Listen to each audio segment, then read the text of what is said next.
wife suddenly starts making crazy claims to everyone around us.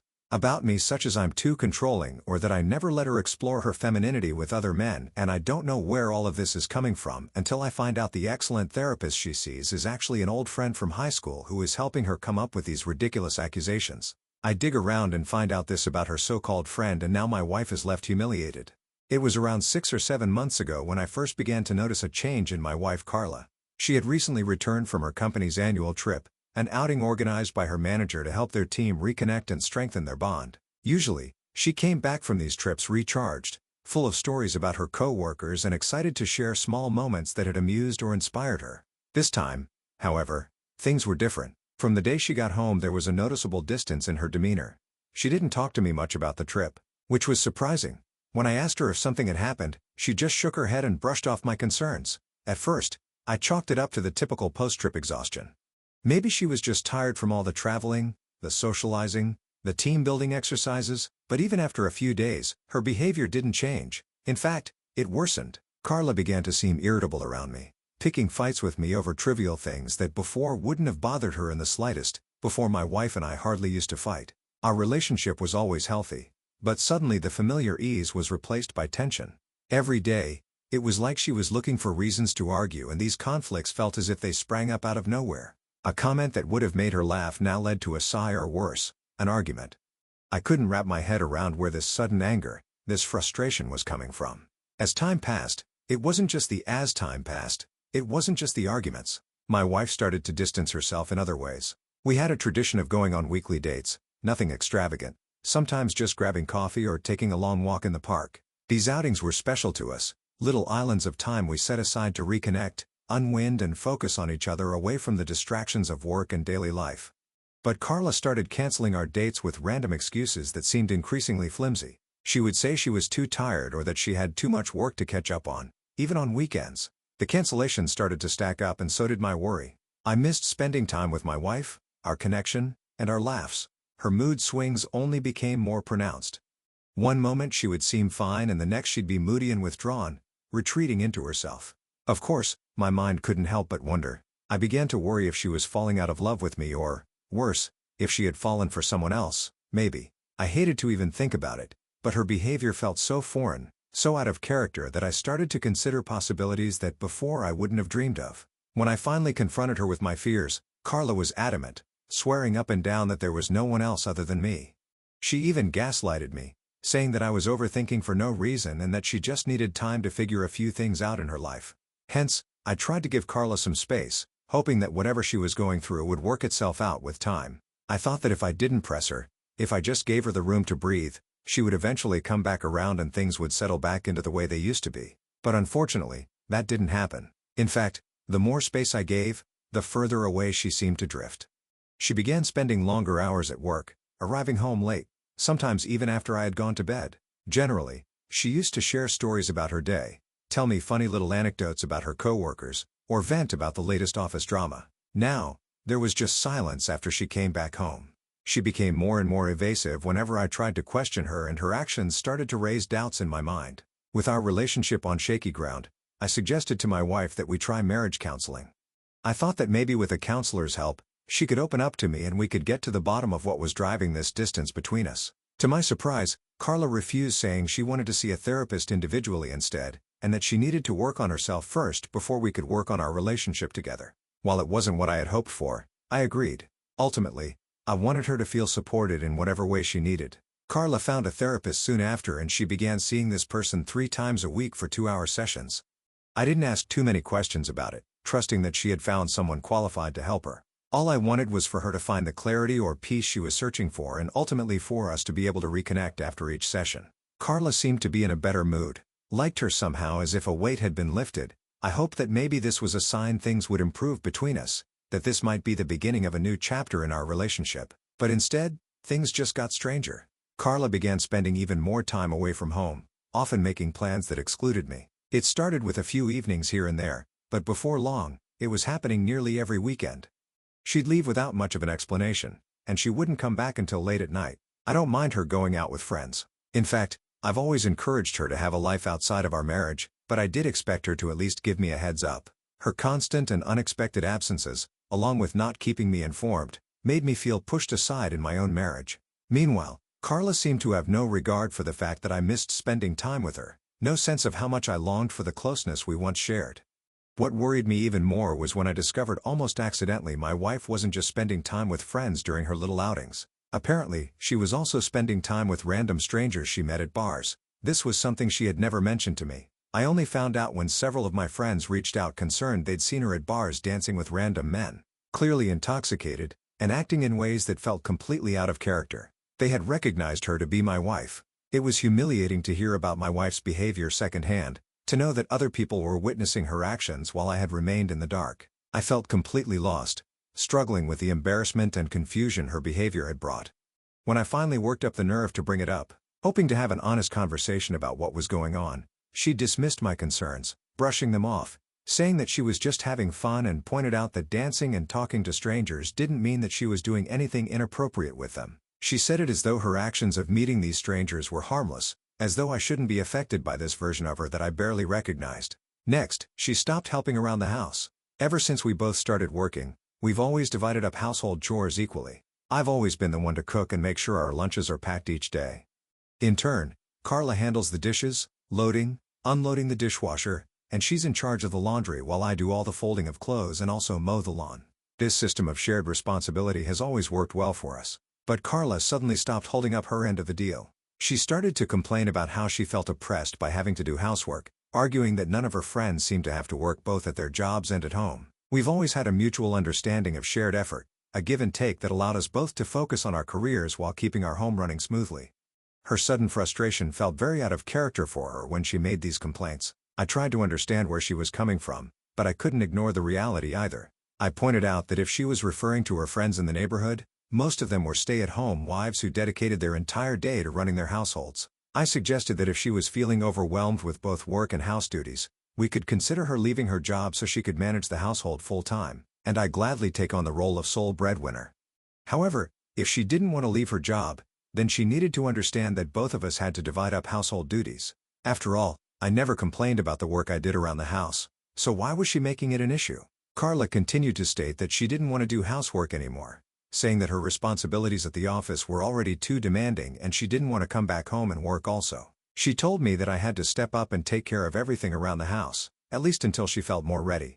Since then, I've been the one handling all the household responsibilities by myself with no help.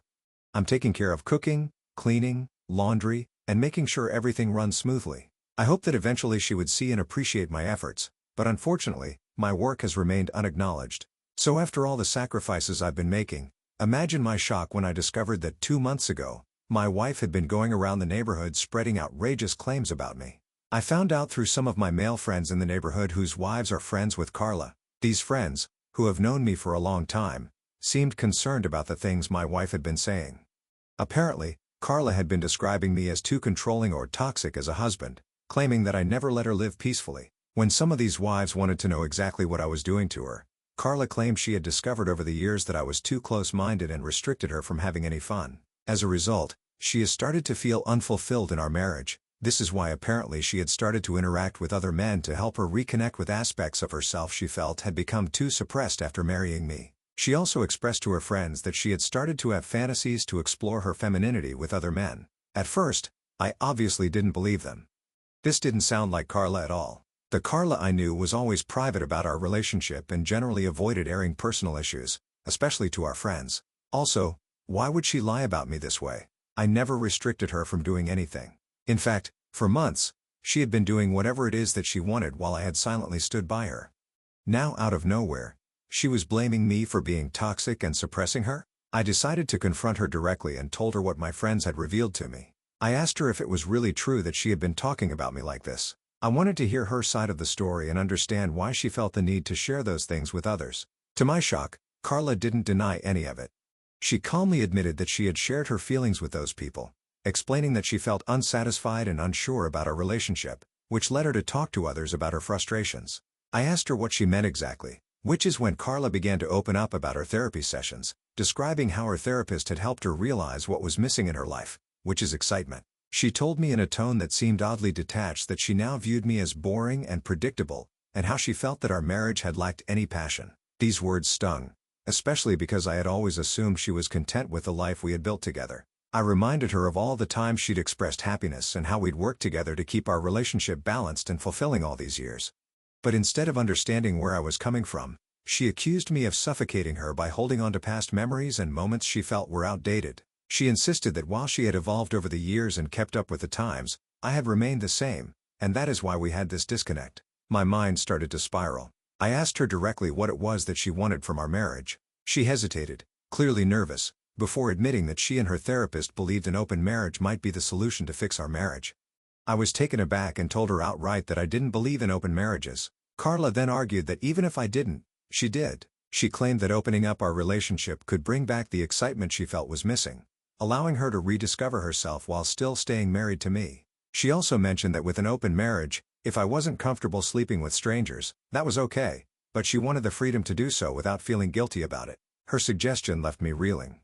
I could barely process her words. I had never imagined our marriage would reach a point where she would feel the need to look elsewhere for satisfaction.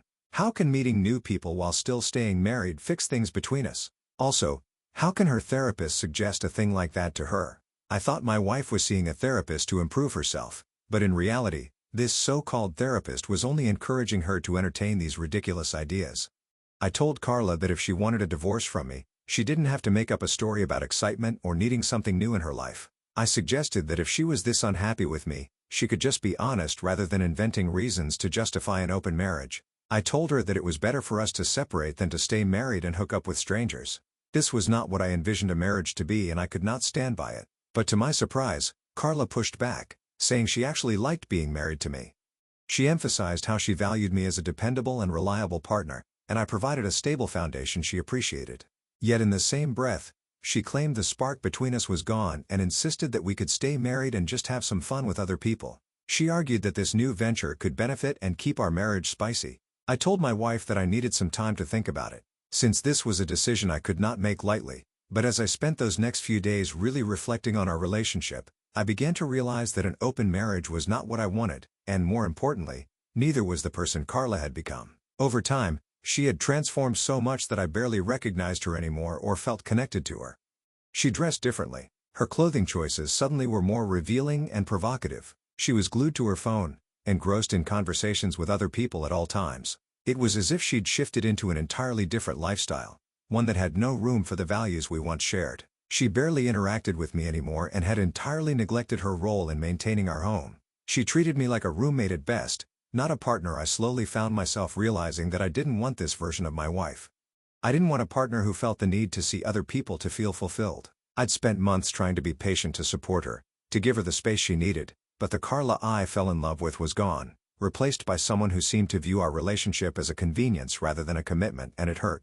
But I realized that maybe it was time to let go of our marriage. I had done everything I could, but clearly it wasn't enough. After thinking things over carefully for 2 weeks, I sat Clara down and told her that I wanted a divorce. I explained all the reasons I had mentioned above and urged her to not fight me about my decision. However, she became quickly angry. She accused me of being too sensitive and insisted that asking for a divorce was an extreme reaction. She couldn't understand why I wouldn't just give in and adapt this new lifestyle that she was proposing. I stayed calm, explaining to her that this was simply not what I wanted.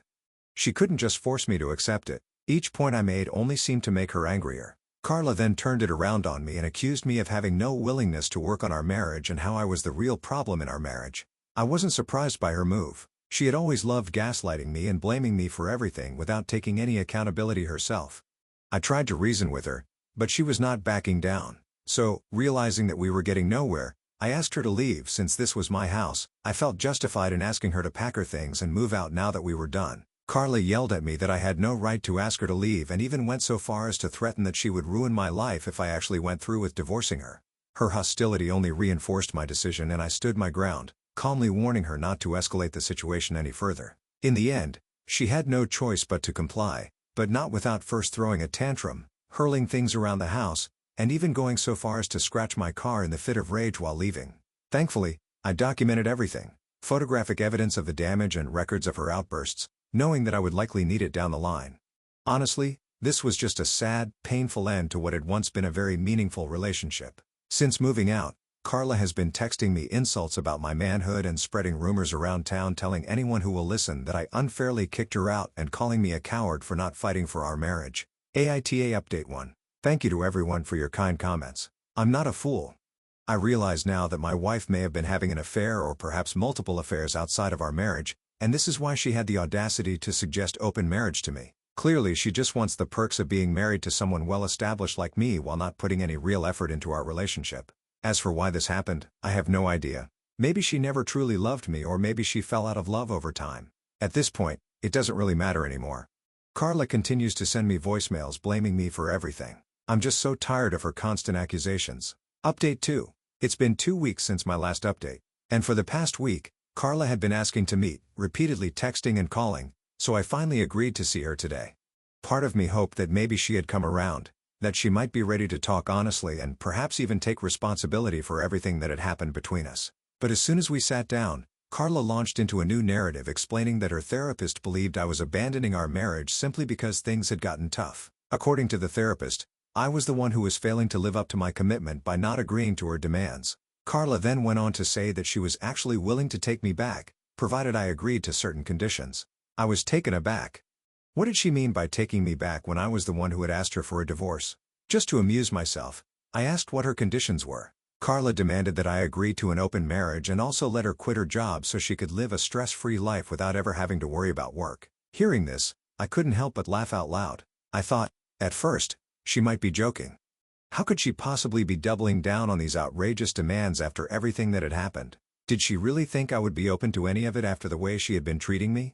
Her complete lack of self-awareness was staggering. I informed her then that I would never agree to such ridiculous demands because I was absolutely done with our marriage. I revealed to her that in fact I had already spoken to a lawyer and I was in the process of filing for divorce. At that moment, her face went white with shock. Her tone shifted abruptly from anger to pleading. She asked me if I was truly leaving her. I nodded. There was nothing left in our marriage for me anymore, and I was finally done trying to make it work with someone who seemed so disconnected from reality and unwilling to compromise. Harlow then suddenly broke down in tears. Seeing her cry caught me off guard. This was the last thing I expected. Gently, I asked her to calm down and asked her why she was reacting this way. I mean, was she really that heartbroken over my decision when she should have seen this coming all along? Right? Watching her cry, I began to wonder if there was something deeper going on. I asked her to be honest with me and tell me if there was something else behind her strange behavior over the past few months. That's when Carla finally opened up and shared the truth. She explained that about a year ago, she had reconnected with an old friend of hers from high school named Ellie at their high school reunion. Ellie was sort of a self-declared relationship guru on social media. According to Carla, she and Ellie began spending more and more time together, rekindling their friendship with long chats and regular meetups. She admitted that Ellie had started to become a significant influence in her life over time. It was Ellie, Carla revealed, who first pointed out that she looked unhappy in our marriage and started questioning her about me and our relationship. Carla confessed that as she shared more about me and our life together, Ellie would often criticize our marriage, painting it as stifling and restrictive.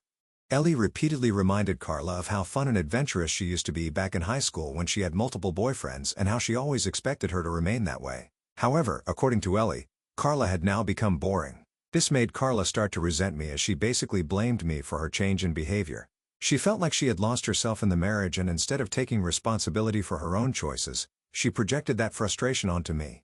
Over time, this resentment built up and she began to distance herself emotionally, convinced that I was the reason she wasn't living the life she had envisioned for herself. Over time, Ellie had also convinced Carla that the only way she could go back to her old self was if she started to let go of her inhibitions and be more free around strangers and just have fun. When Carla's work trip came up 7 months ago, Ellie encouraged her to use the opportunity to let loose and flirt with her male coworkers since she would be far away from home and away from me. Carla then confessed that she had made out with someone during her work trip but didn't reveal his name to me. She told me after she came back from the trip, she felt really guilty but was scared to reveal the truth to me. However, Ellie was thrilled for her and encouraged her to venture out of our marriage more. Carla admitted that when she started going out to clubs and getting attention from men, she felt very seen and validated. It sort of excited her and she started to chase that high. All this time, she knew what she was doing was wrong, but she just couldn't stop herself. So when I finally suggested couples counseling, she was afraid that she might give in and tell the truth to me, which would make me leave her. So instead, she decided to pursue therapy to cover her tracks. These so-called therapy sessions were just her meeting up with Ellie, and they would simply just gossip and vent. Carla admitted that she trusted Ellie deeply as they'd known each other for years, and she believed Ellie knew her better than anyone. Over time, Ellie's influence became so strong that Carla started to internalize everything her friend was telling her, that she deserved freedom and excitement no matter what the repercussions were. All those times when I had reached out to her and expressed my concerns, Ellie would convince Carla that I was being controlling or toxic and that I was holding her back from being her true self. In fact, it was because of Ellie that Carla had even asked me for an open marriage, thinking that I would give in to her demands.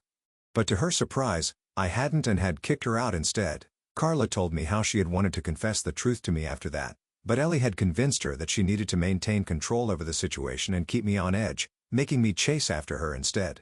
For this very reason, Ellie had strongly advised Carla not to apologize, insisting instead that she needed to demand what she wanted from me. However, Ellie's suggestions had again backfired and I seemed more resolute than ever in seeking a divorce, which is why Carla had finally spilled the truth. Carla begged me not to leave her. She confessed that she had probably lost her mind temporarily, that Ellie's influence had clouded her judgment. She explained that because her friend was a relationship guru, she had trusted her advice. However, it was clear that it hadn't helped at all. Now that she had finally come clean, Carla said she was ready to seek legitimate therapy and if I was open to it, even attend marriage counseling together. I could see that Carla was desperate for one last chance to rebuild what we had, promising to do whatever it took to make amends. However, I was not. Clearly, Ellie had somehow swayed my wife's opinion, but she wasn't the sole problem here. Carla had also been complicit in all of this. She had made her own choices, willingly and knowingly. For months, she could have repaired our relationship by having an open discussion about her feelings like adults, but instead, she chose to keep everything bottled up and allowed herself to be influenced by Ellie's toxic advice. She had gaslighted me, manipulated me, and dismissed my feelings, all while pretending everything was fine. Also, she had cheated on me, and now when it was too late, she had only admitted the truth after desperation. I told her firmly that no matter the confession, I couldn't stay with her. While I felt some sympathy for her confessions, I couldn't ignore the repulsion I felt towards who she had become. The hurt, the lies, and the betrayal couldn't just be wiped away. It was clear that she needed professional help to sort through everything in her life. I offered to assist her in finding a therapist, someone who could help her work through her own issues, but that was all the help I was willing to offer her. Later, when I left her after our meeting, she looked genuinely guilty, almost apologetic, but I did not care anymore. Update 3. Guess what I found, guys? I couldn't sleep at all last night after my meeting with Carla.